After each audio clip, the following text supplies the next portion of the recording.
Good afternoon, everyone. My name is Khalid Umar, spelled as Khalid, and then last name is Omar, Omar.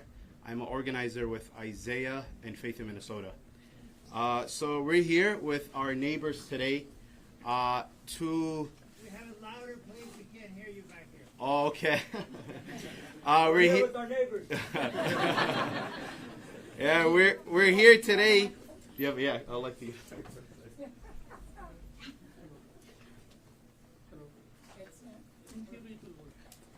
Check. Tech issues. Okay. Sorry, we're having some technical issues, but it's okay. We're Minnesotans. We figure things out.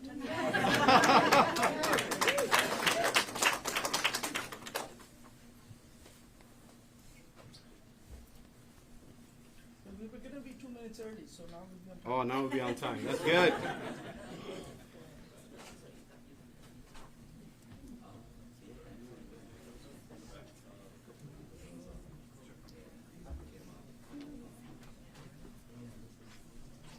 Is it on?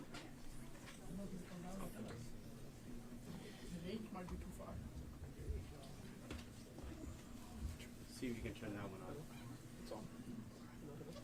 All right, no problem. We'll go ahead. I'll project my voice. Again, I'll start again. My name is Khalid Umar, spelled as Khalid, and my last name is Omar, Omar. Today we're in community, and in our community there's a saying, when the spider webs unite, they can tie up a lion. This moment requires unity. It requires, because what's happening to our Somali-Americans in Minnesota is unacceptable, un-American, and is extremely dangerous. Over the last few days, our community has been terrorized by ICE agents and federal officers who have come into our neighborhoods and our workplaces and questioned people with citizens, who have a citizen, who have U.S. passports. And today I just came back from our Friday prayer. And a lot of the community, what they're experiencing today is fear. But our message to our community and to all Minnesotans is very clear. We are greater than fear. We are greater than fear. We heard one case last night, actually, where 4 Somali Americans who were having lunch, who were just mingling together, who finished a conversation. And right after that conversation, as they were leaving the restaurant, they were approached by ICE agents and federal officers. And they were questioned. All 4 of them were U.S. citizens. And they were questioned of if they have their passport or if they have their citizenship. That is shame. That is shame, and that is un-American. And there's no American that should be questioned whether they have a citizenship or their passport here in our state, and we reject that at all times. In history, and also in our books of literature, we hear that when an authoritarian government wants to control, they weaponize the state and government to intimidate entire communities. And this is what we see from our president, an authoritarian who wants to hurt and create cruelty for communities across our country. And in Minnesota and across our country, we reject that.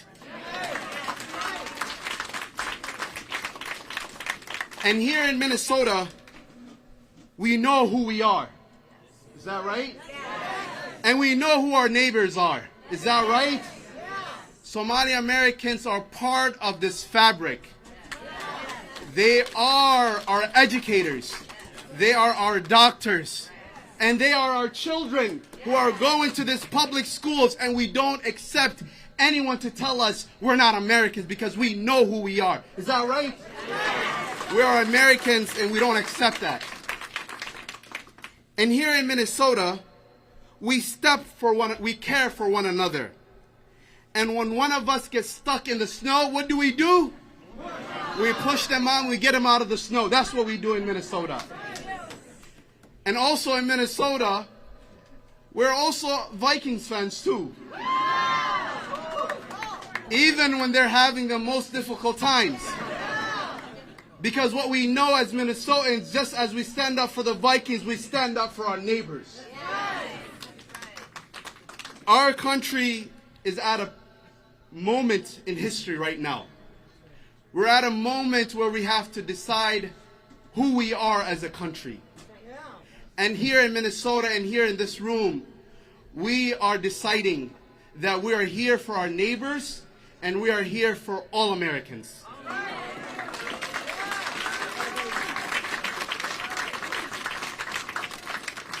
And today we have with us clergy, neighbors, elected officials, and we'll be having a few of our elected officials and also our pastors and our clergy who will be saying some few remarks. With that, I want to welcome our first speaker, the director of this mosque, Brother Ali Hassan, to say a few words. Please help me welcome Brother Ali Hassan.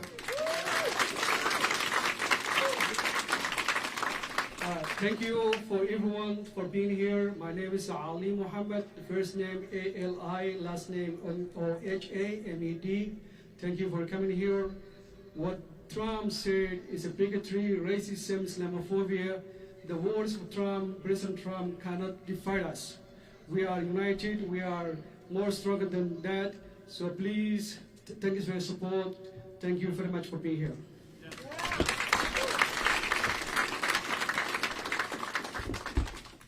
Thank you so much. And our next speaker is Pastor Maria Lippert. Please help me welcome her. My name is Maria Anderson Lippert, M-A-R-I-A, and then Anderson, A-N-D-E-R-S-O-N hyphen L-I-P-P-E-R-T. Sorry, I know it's long. I am a pastor in the Evangelical Lutheran Church of America, serving University Lutheran Church of Hope, two more long names for you, in Minneapolis. However, we are gathering right now in the neighborhood in which I live and where I call home. When my husband and I moved to Bloomington in 2018, we were glad to learn of the number of mosques that were walking distance from our house. We live 6 blocks south of Dar al-Farouk and about a mile directly west of here.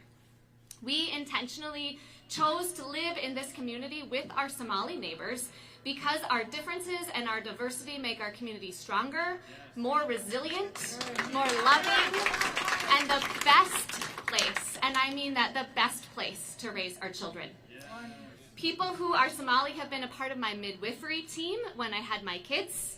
They provided care for my church members and still do when they're in the hospital or in the nursing home, and we are quite literally neighbors. We watch our children ride bikes together around the library parking lot on summer nights after it's closed for the evening, and we are literally in early childhood classrooms together, and we drop off and pick up our kids for school together every day. In fact, I'm going to go do that in about a half an hour. A couple of months ago, I gathered with some of you here at Dar al-Farouk after an arson event in our community, and I shared the quote from Mother Teresa that says, "If we have no peace, it is because we have forgotten we belong to each other." And I've continued to think about this sentiment as I have been joining with my faith leader colleagues and friends from various faith traditions in the past few days. And I've realized that while the president is trying to turn us against each other, we are not allowing him to do so. Right?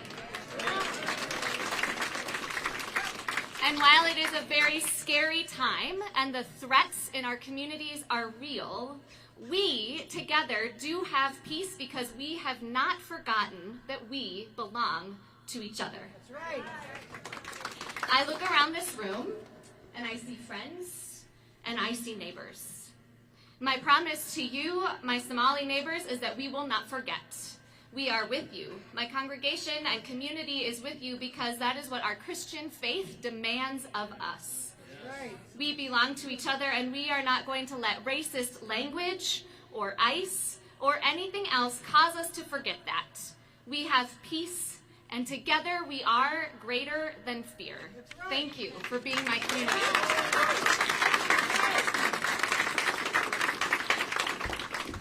Thank you so much, Pastor. Our next speaker will be Senator Aaron Murphy. Assalamu alaikum. My name is Erin Murphy, Erin Murphy, and I'm the proud Senate Majority Leader. I'm also an Irish American, and I'm proud to stand here today with my colleagues, so many, who are joining me today. And as a human, and as a Minnesotan, and as American, we are Americans together. And I don't believe that we should have to one more time remind each other of the fundamentals of what it means to be an American. But the person who is the current president is weak, and I think he's afraid, and he's using the tools he has used repeatedly since he has decided to run for office, to bait us, to divide us, to make us fearful. And there are reasons right now that people in our human community are afraid, because he's sending people into harm's way. And that, from my perspective, is unforgivable. It is inexcusable and unforgivable, and as we like to say, it is un-American, and it is. And there are many days now when I read the news and my heart is broken one more time by the actions of this president and his Republican colleagues in Congress. But then I remember who I am a part of, the community that says we belong to each other. We look out for each other. We are each other's keeper. And I dust myself off like everybody else and say, what good will I do today? Today, my colleagues in the Senate, the Democrats, sent a letter to our Republican colleagues in the House and the Senate, asking them, inviting them to join us in denouncing the language and actions of this president. And we did that not as partisans, but as proud Americans standing up for the ideals of this country. It is a long haul between now and when this presidency ends, and we will have to stand together day after day after day. And I want you to know that I recognize that I'm not in harm's way right now, but if I am, I will stand with you. And that we have to look out for each other to make sure that the America that we believe in is strong, open, brave, courageous, welcoming America is the America of our future. Thank you so much for having me. Thank you so much, Senator Erin Murphy. Now I'll have Imam Assad, the Executive Director of Muslim-American Society of Minnesota. Please help me welcome him.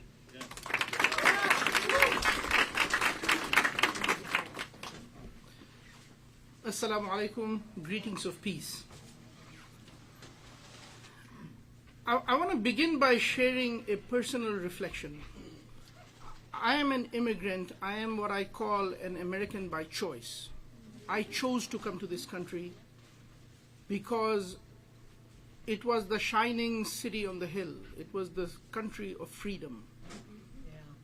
When I was in high school, I heard stories about how in the Soviet Union, a country supposedly formed for the freedom of people, that citizens of the Soviet Union had to carry passports to walk around in their own country. And I come from Bangladesh, where that was not the norm. Like, Bangladeshis don't walk around with passports. And so I chose to come to the country of freedom. I chose to come to America. And I chose America, and America chose me. I took my citizenship. I came here in 1992. When Trump got elected, I ordered and started carrying a passport card in my wallet. And today it broke my heart that in my sermon, among the advice I gave to my people is that if you are a citizen, carry your passport or your passport card with you. It saddened me to say that, but too many of my people have been kidnapped in broad daylight, and this is one way of helping some of them not get disappeared. This is a sad day for America. when citizens are feeling the need to carry passports on their person, just so they can walk around, just so they can worship, just so they can go to the grocery store, just so they can pick up their kids from daycare. We urge all elected officials to reject this type of divisive and hateful rhetoric. This is not making America great. This is not helping. We urge the president to walk away, to step away from the language of hate. You are supposed to be the president of all of America. And you actually need to do your job. That's right. That's right. It is your job to protect and defend all of us. And we urge all elected officials to also not fall for this language of divisiveness and hate. That is not going to make Minnesota a better place. Right. And also I want to say this to the elected officials, to those who are here and those who are not here. This is un-Minnesotan, and Minnesotans will reject you. That's right. That's right. Yeah.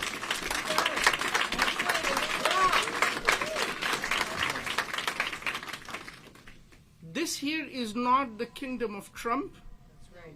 In this nation, we have this magical thing called elections. And we want elected officials to understand that when you step out of line, when the values you keep espousing are contrary to the values of the vast majority of Minnesota, you will be rejected. That's right. To our allies, to the Muslim community, to the Somali community who are being subjected to this fear campaign, I urge you, do not be afraid. We are greater than fear. That's right. And we have banded together a large coalition, 30 mosques, 200 churches, 200 daycare centers, 150 barbershops. Yeah. Yeah. Right. We have allies. We're going to watch out and protect each other. That's right. And we are doing this event on December 13th, Yeah. where we will come together and shape our own political destiny of how we can build a multicultural, multiracial Minnesota that actually works for everybody. Right. Yeah.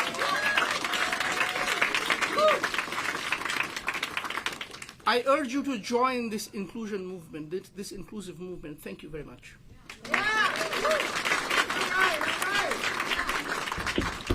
Thank you so much, Imam Assad. And now, please help me welcome Reverend Diane.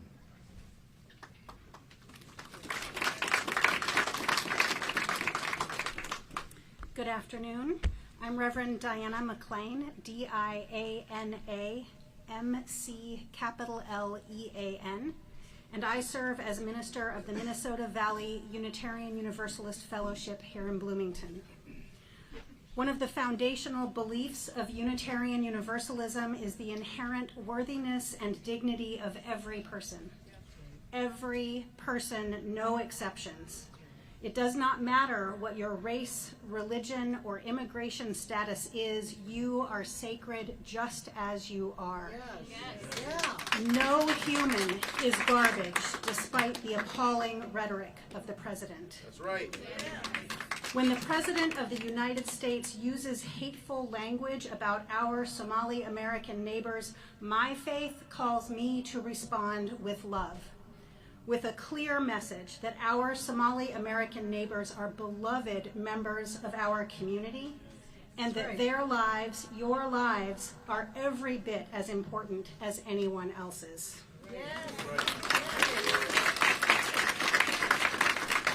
As a Minnesotan, I value the Somali Americans in our community. Small business owners, teachers, healthcare providers, and elected officials serving our community and our state. They make our community richer. They make it stronger. Attacks on them are against not only my faith, but my values as a human being, a Minnesotan, and a United States citizen. That's right. Yesterday, I heard local Minnesota musician Ann Reed sing her song, Love This Life, which includes the lyrics, "For every hateful word, I'll say 10 loving verbs to mend this tattered flag of mine." I invite us to be among those who will say words of love and do acts of love to outweigh the hateful words and actions taking place. Let us reject messages and attitudes of fear and hate, messages that strive to divide us rather than unite us. Let us respond from our shared values as Minnesotans, regardless of our faith, that insist on the dignity and care for all people. May it be so. Thank you. Thank you so much. You know, as I was looking behind me, I see 3 young Somali-Americans. Please give them a hand. And I want to just share this message to all Americans, that might be the future president of the U.S., or those might be the future president of the United States of America. Our next speaker, please help me welcome Mayor St. Paul Mayor-elect her.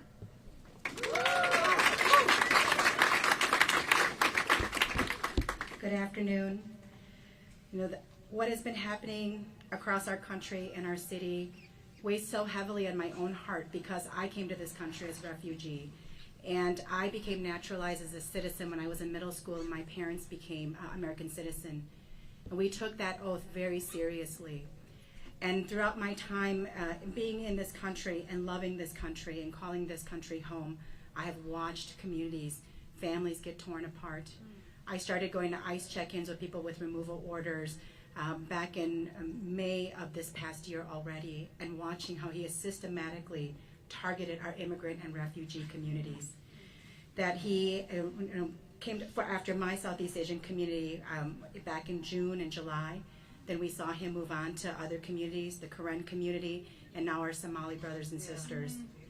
So Trump is once again weaponizing the federal government to attack a community that is central to our city's identity. Yes.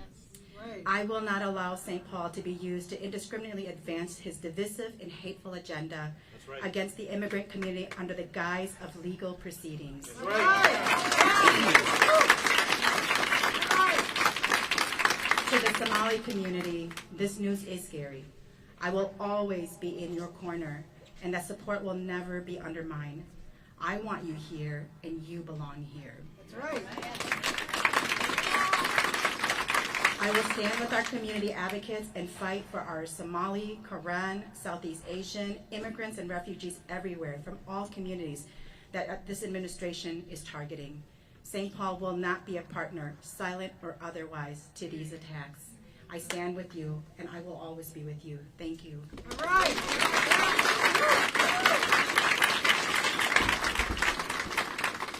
Thank you so much.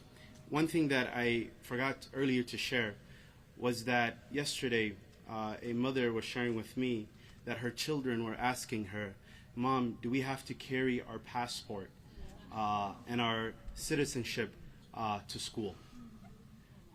You know who's really terrorizing our community? It is our president who's terrorizing our community, who's putting fear in those children and families across. That is shame. What is that? Shame. So with that, I want to welcome our next speaker, Senator Wickland.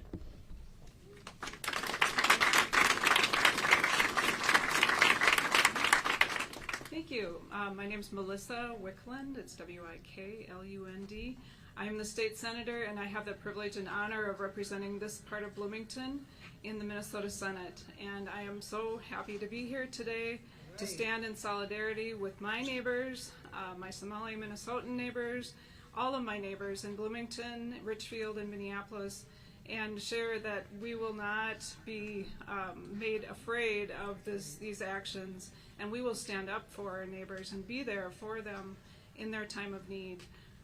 It is just should go without saying that families and children should not have fear when they go to school about things that our president of our United States says about people.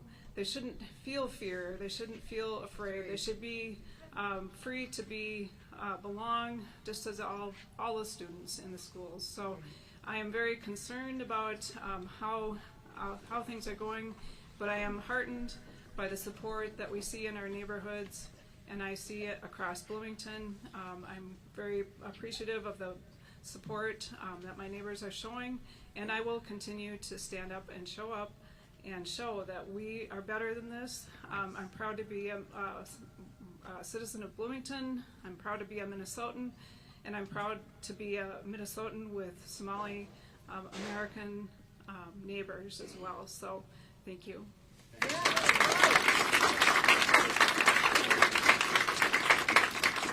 Thank you so much, Senator Wickland. Please help me welcome Senator Zainab Mohammed.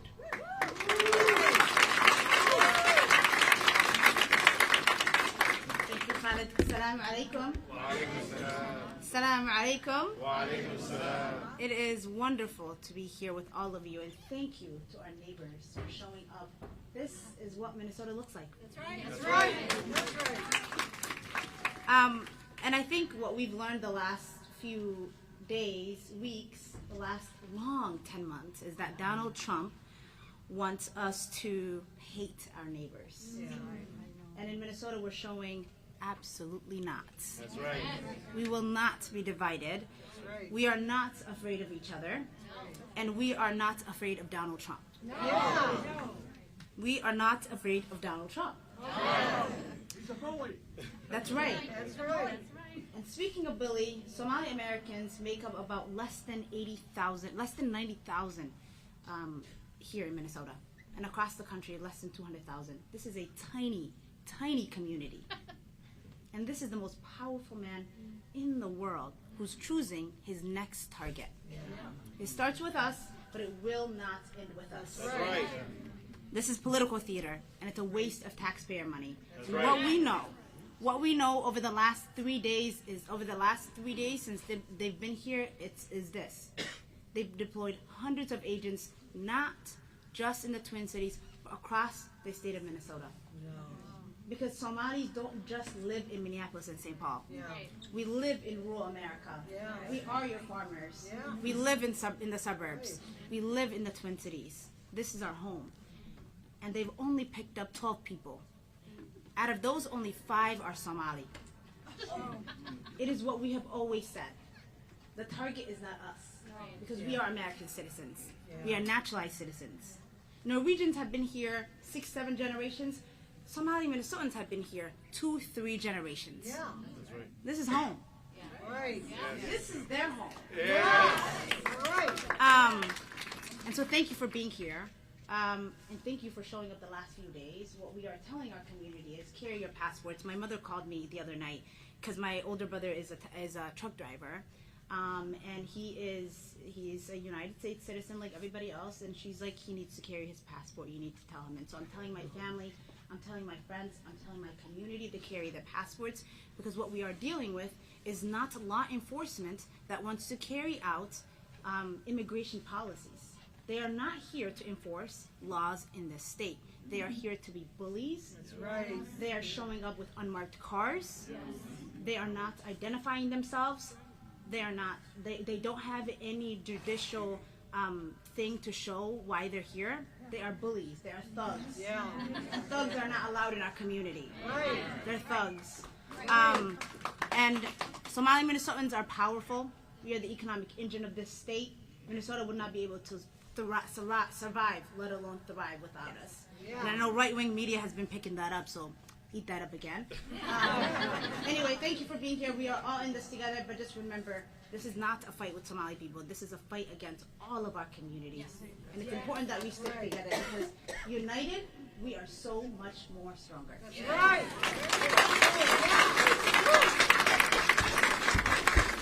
Thank you so much, Senator Zainab Mohammed.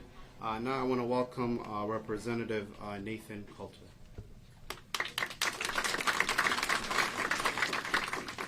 Well, good afternoon, everyone. I am Representative Nathan Coulter, Coulter. I serve District 51B, which is basically the eastern half of the city of Bloomington in the Minnesota House.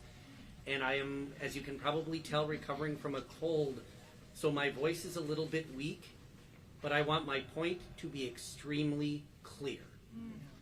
What that president said was racist and vile, but more importantly, it is a lie. That's and right. We all know it is a lie. That's right. Our Somali neighbors make our state better and stronger. Yes. More importantly, though, we need to be very clear that what the president said was harmful and deeply dangerous. Yeah. We are not so far removed from rhetoric exactly like that, inspiring someone to drive from a different state to bomb a church and school right here in Bloomington. Yeah. We are better than that as Minnesotans, and that's why we are here.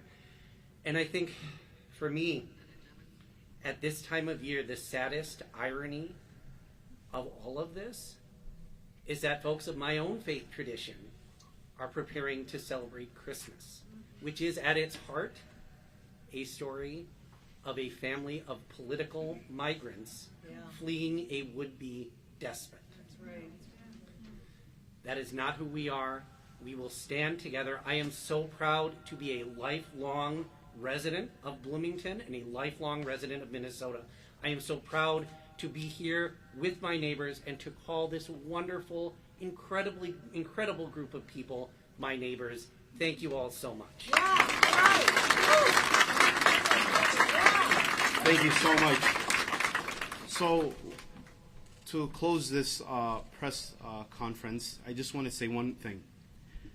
We know that this is a distraction. Yes. The reality is that Americans, including Minnesotans, are struggling. That's right. They're not able to pay their health care bill. That's right. They're struggling to pay their rent. Right. They're struggling to pay their mortgage. Right. Grocery prices is up, exactly. And they're not able to afford it.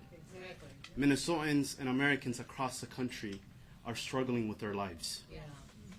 While they're struggling, our president decided to give the largest tax cut to the wealthy few and the billionaires. And at the same time, that is shame. That's right. That is extremely shame. Instead of dealing with the issues and the agenda that he's supposed to be running on, he decided to evoke hate, divide communities, and create dangerous experiences for Americans across our country. Right. Minnesota was not first. We saw it in California. We saw it in Chicago. That's right. So what we're saying to our president is do your job. Exactly. Do your job and take care of Americans. Right. That's what we want our president to do. Right. And here in Minnesota, we come together, we stand up for one another, we take care of each other, and we also have good sambusa. So we'll be having sambusa here. We want our neighbors and everybody to enjoy some sambusas. And everyone who's watching, sambusa is a great dish. Go and try it. It's part of the Minnesota fabric. Thank you, everybody.